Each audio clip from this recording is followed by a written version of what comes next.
The IWC Big Pilot 5002 is still my favorite IWC of all time. But when you see this video, sadly, it is gone.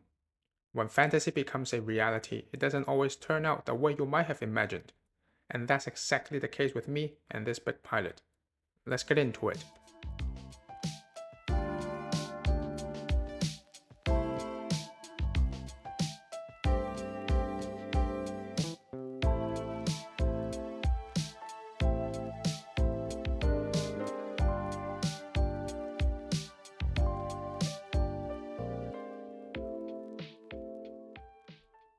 Hi, I'm Phil. Welcome back to the channel.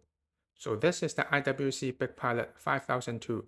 I'm not going too deep into the rich history of this watch because I've already done so in another video. I'll put the link at the top. And at the end of that video, I said I will never sell this watch, so what happened? Let's still first quickly go through the specs. It has a case diameter of 46.2mm, lug to lug of 56mm, 15.8mm thick and weighs 150 grams. Inside is the caliber 5011, which beats at 2.5Hz and has a power reserve of 7 days. I'm actually quite happy with this movement, as it only gains around 5 to 7 seconds per day, whether it's fully wound or near empty. Pretty consistent for a 20-year-old movement. Well, in fact, throughout my experience with 3 different IWC watches, all of their movement are quite consistent and accurate. Whether it's the ETA 7750 base chronograph, their in-house chronograph, and this big boy right here. So my first serious watch, or the first watch that blew a hole in my wallet, was the IWC Pilot Chronograph reference 377709. I loved that watch and wore the hell out of it.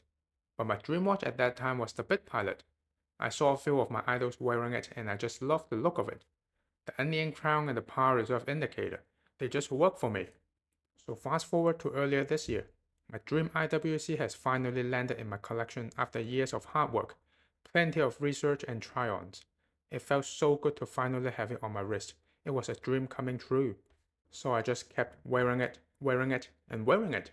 I adore the look of it, even though I knew it was way too big for my wrist, which I don't mind and I don't care when others comment about it.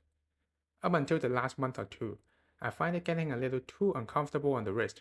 Before I bought this watch, the biggest watch in my collection was the Top Gun chronograph at 44.5mm, which I've been wearing a lot even during workouts.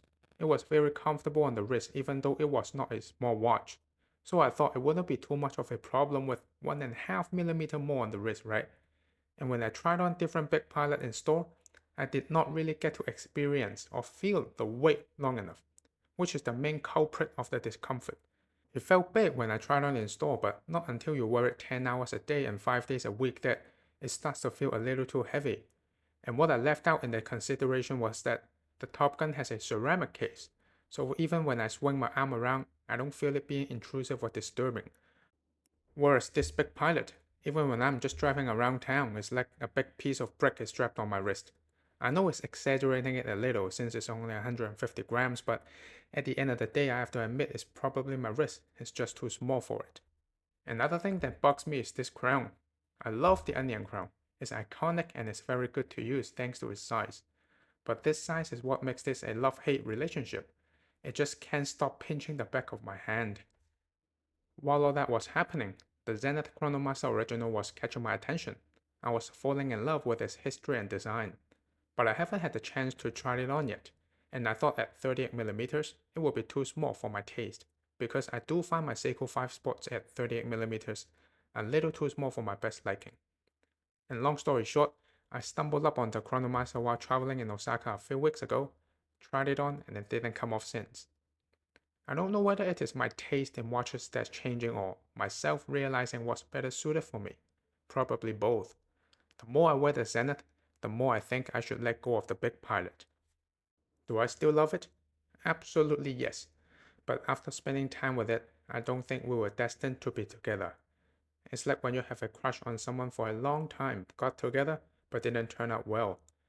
I don't want to just keep it in a watch box because watches were meant to be worn, and especially these are two watches, so I'd rather pass it to someone who can wear it often. Do I regret buying it? Of course not. It's like the famous literary quote, "It's better have loved and lost than never have loved at all." It's all part of this hobby, and what makes it fun. Or even one day it will come back to the collection once again. Who knows? I know there's a Big Pilot 43, but that watch just doesn't resonate with me. Well, in fact, I've been trying on a few Lacos recently, and they feel great on the wrist, and indeed, they are more true to the originals. But we'll see what happens. As weird as it may sound, the comfort of a watch, or the weight of a watch in particular, was not my priority when buying a watch. I knew I don't have the wrist for this big watch, but I just love it so much that I had to give it a try, and I'm glad I did. Because even if I didn't buy it earlier this year, I would have bought it sometime in the future anyway because I just love it so much.